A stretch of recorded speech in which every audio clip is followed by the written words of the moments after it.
Hey, what's slicing, everybody? Chris back with CAC Knives with another knife review / knife overview to share with you today. We got the Jack Wolf Knives Bionic Jack. Yes, in liquid gold Kirinite.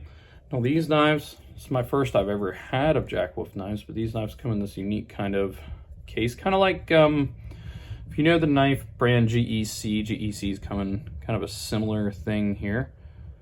And yeah, it's a US designer, US company.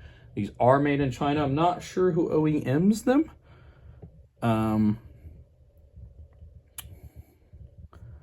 It doesn't say who does the OEM work.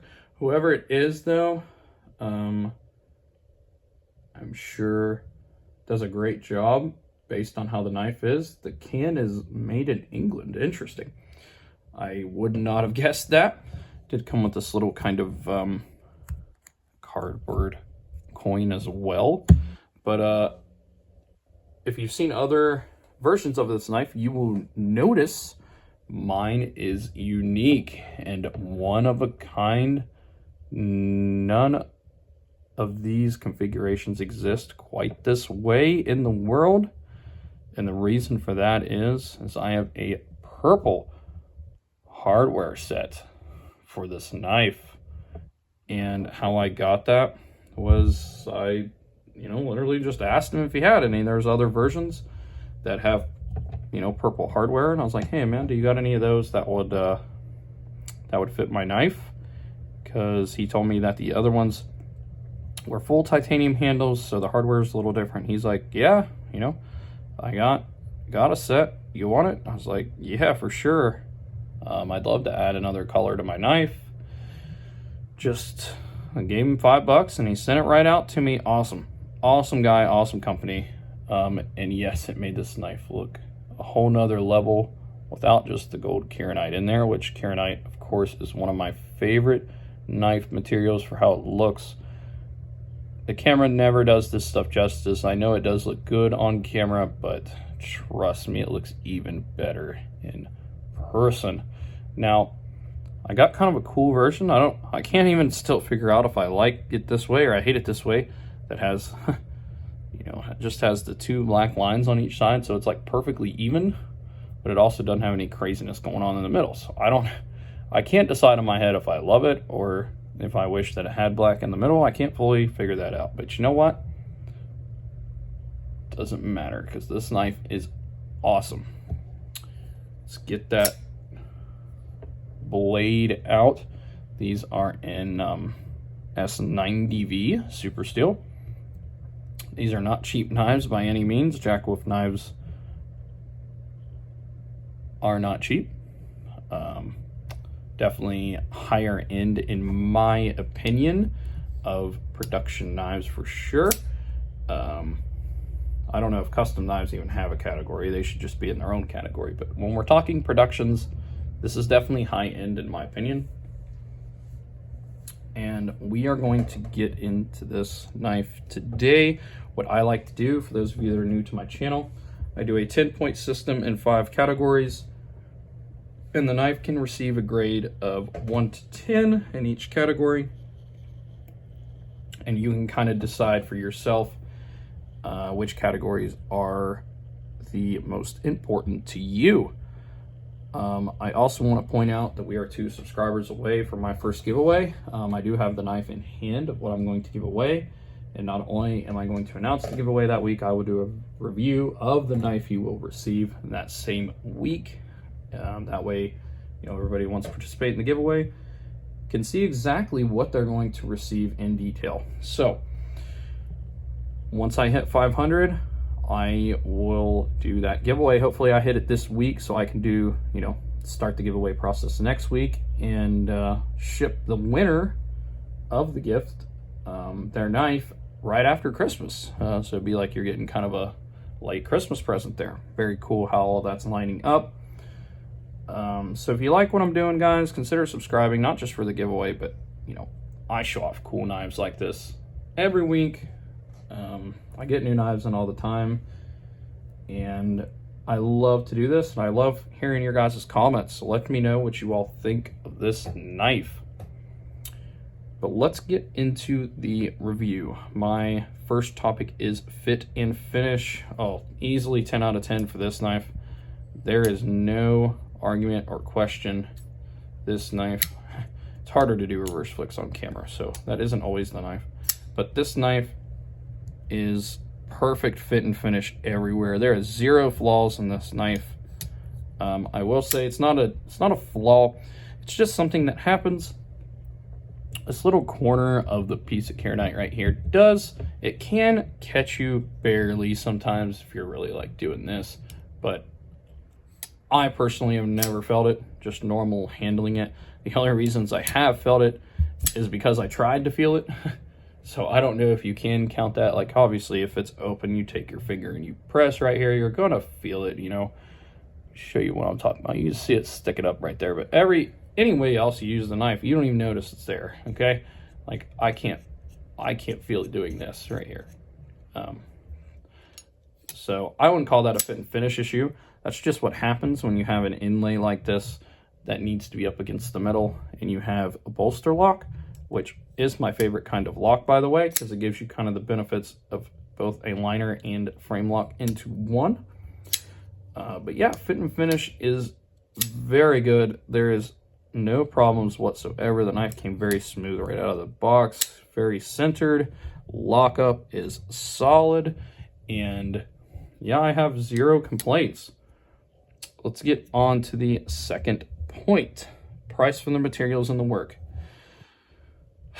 This topic gets a little fishy sometimes. There is a video I'm going to do about Chinese knives and their prices. I'm also going to do a video eventually recovering what makes a knife worth its value. What you got to understand is what we have here is a super steel mixed with full titanium and Kirinite inlays, okay? If we're going to look at case knives for an example as the first step of this, case knives with Kirinite on them that are made in America cost, for a knife of this size, which would be like a full-size trapper, you know, with the good Kirinite, not basic Kirinite, but like the good Kirinite in them, I've seen them, the lowest price I think I've ever seen them was about 60 to 70. So now that is with, you know, way worse blade steel, not full titanium, but it is made in America.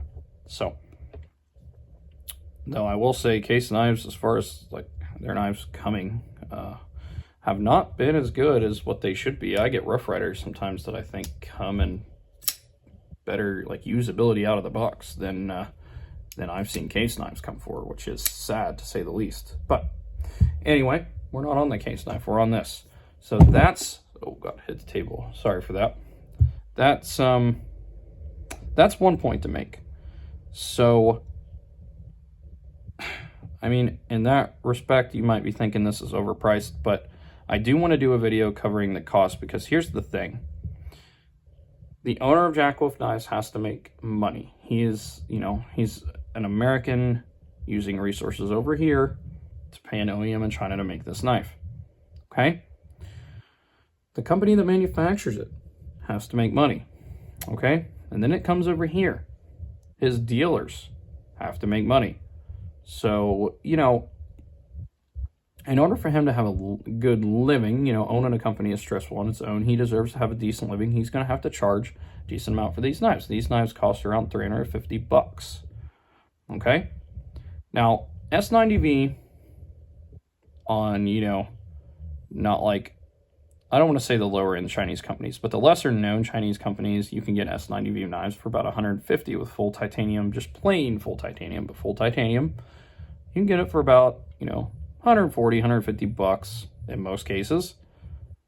But this is not one of those. This is a, you know, upgrade from that. I personally still think $350 is a little high. A little high. I would like it to see, you know, Some of his other knives sell for $300, but I do also understand that prices are going up everywhere on everything, and that includes steel. And you got to consider this company does not do the same thing that Spyderco does, that QSP does, that Civivi does, who, by the way, OEMs their own knives, so they're eliminating somebody that has to make a profit. But Jack Wolf Knives does not mass produce. These are produced in limited quantities. I'm curious how much of each kind of these were made. You know, my guess would be maybe 1,000 to 2,000 of each kind. Maybe more than that. Maybe I'm way out of the ballpark on that. But Jack Wolf Knives do sell out relatively fast in most cases. I'm not sure if this one's sold out all the way. I know it is sold out in some places, but it's getting pretty close to being sold out everywhere. I'm surprised they're not sold out already, to be honest. I think he's grown in popularity, which has allowed him to, you know, buy more in a batch, which has, you know, allowed him to be able to have more in stock to sell. So good for him in that respect. But price for the materials and work, I'm going to give it a 9 out of 10. I understand the price. I really do. A lot of people find it hard to wrap their heads around that. But me being a knife person, reading a lot of articles, reading his explanation was very helpful online.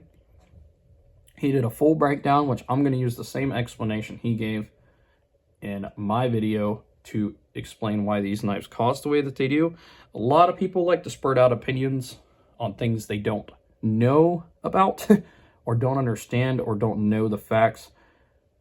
People, it's just a quick Google search, always, before you want to just spur out things. Same with anything in the world, same with, you know, things like politics. People like to spurt things out. Please do a quick Google search before you, you know, open your mouth about things like politics, because, you know, 50-50 chance you're probably wrong and you just heard some politicians say it.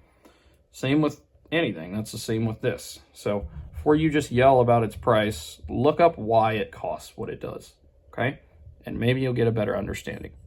But moving on from that, we have the smooth action and fidgetivity. Oh, this is by far a 10 out of 10. You can open it with the reverse flick, with the thumb flick, which I am not good at. These knives are made to be a blend between modern and traditional, just like the Finch Knife Company. So he does have a nick right here for you to be able to just pull open like that if you're more of a traditional person. But the same nicks allow you to get a nice reverse flick. So that's great. It makes a very unique sound when you know, front flick it. Let's see if we can hear it. Ooh, yeah. Sounds very mean and tough, right? That's what I think of. You know, yeah. I love front flicking this knife. I usually don't like front flipping knives open, but this one I do, just for that sound. So yeah, it's also very smooth on those bearings. You gotta give it a little bit of a kick, but I kind of prefer that in my knives. The drop shot's nice to have a few knives that are like that, but you know, I really like that kick. So yeah, 10 out of 10 for the action and fidgetivity for sure. Easy to carry, and it's lightweight. Oh, 100% 10 out of 10. This knife is very easy to carry. Don't even notice it's in your pocket. It has a nice long titanium clip. They did not mill out the insides, but to be fair, it kind of has an outside milling because it has the, you know, they milled it out to make room for the Kirinite scales to go. And the Kirinite scales, coming from somebody who has taken this knife apart and had to get this, you know, piece out here, this inlaid piece, I can tell you these weigh nothing. The knife is very lightweight for its size, and it's very easy to carry. Like I said, you don't even notice it in your pocket. Yeah, 10 out of 10 for sure. And then the fifth category, easy to maintain and clean. I will tell you it's a free revolving pivot, which means you're going to have to deal with 2 pivot screws. It was annoying. He had to send me another free rotating pivot to me because the Loctite was in there on this knife and I could not get one of the screws out. I wish it was, oh, it is sitting right here. Let me show you actually. I tried to put a hair dryer to it to make it hot, to disconnect that Loctite, but it was just not happening. Not happening. Yeah, here it is. Here is the free rotating pivot, and essentially what you have is you have the other screw in here and this screw in here, And if one of them is really jammed by the Loctite, see, I got it a little bit out, but man, that Loctite must have kicked in on the second half of the screw, because I could just not get it out. And he sent me another one, and it's like, man, some of these are a pain. You were right. I was like, yeah, it's definitely a pain. They have advantages, but the disadvantage is definitely in disassembly. And if you don't have a way to melt that Loctite, you're risking stripping your screw on a knife this expensive. I got a dock at a point for the easy to maintain, just for that fact. The rest of it's pretty simple. These, you do got to kind of, he has a tutorial where he shows how to disassemble his knives, and that is very nice of him. If you go to Jack Wolf Knives on YouTube, he has tutorials taking apart some of his knives and showing you what to do. But the problem is, if you don't have the right material to heat the Loctite from, you know, the pivot, you're going to have a problem if you want to take both pivot screws out. Now, usually you can get one of them out. I got one of them out. So, I mean, it's kind of a pain because you got to hold the other one in place to unscrew the end. And that's why I'm docking at a point, really, because that part is a pain. But, you know, it could definitely be worse. I've seen other knives be worse and more difficult to take apart. So we'll just go to 9 out of 10. But yeah, overall, this knife is dang near perfect. Probably like a 9.5 out of 10 in those gradings. And I'm very happy with it. It may even make my top 10 favorite knives in my collection at the end of this year. I will be doing that video after Christmas probably. But yeah, let's get some size comparisons here, because this knife is fairly long. I don't think I brought the roller out either. Let's see here. It's about maybe barely over 7.5 inches. Might be 7.5 right on the dot. Now, I think it's barely over 7.5 inches. Let's bring out the two front runners here. QSP Penguin and the Civivi Elementum. I'm sure everybody in the knife world is familiar with at least one of these and its size. As you can see, it's a little bit longer than average, but maybe not with the same width there. And then let's get a Spyderco out here. Let's get the good old Delica. Yeah, Delica about that same kind of average size. Delica has the same kind of flow going for it, if you want to say that, but still a little bit shorter there. And then let's that is a blade. Let's get just a regular old Trapper out here, since it's a traditional, so you can see what size it'll be compared to the Trapper. Now, of course, this has its blade open, so you know, if you're somebody that likes to carry Trapper size knives around, this is going to be right up your alley. As you can see, they're barely different at all in size. Of course, this is a little bit larger, but not a significant amount. But yeah, that's the Bionic Jack. Let me know what you guys think down in the comments, and I will see you guys in the next video.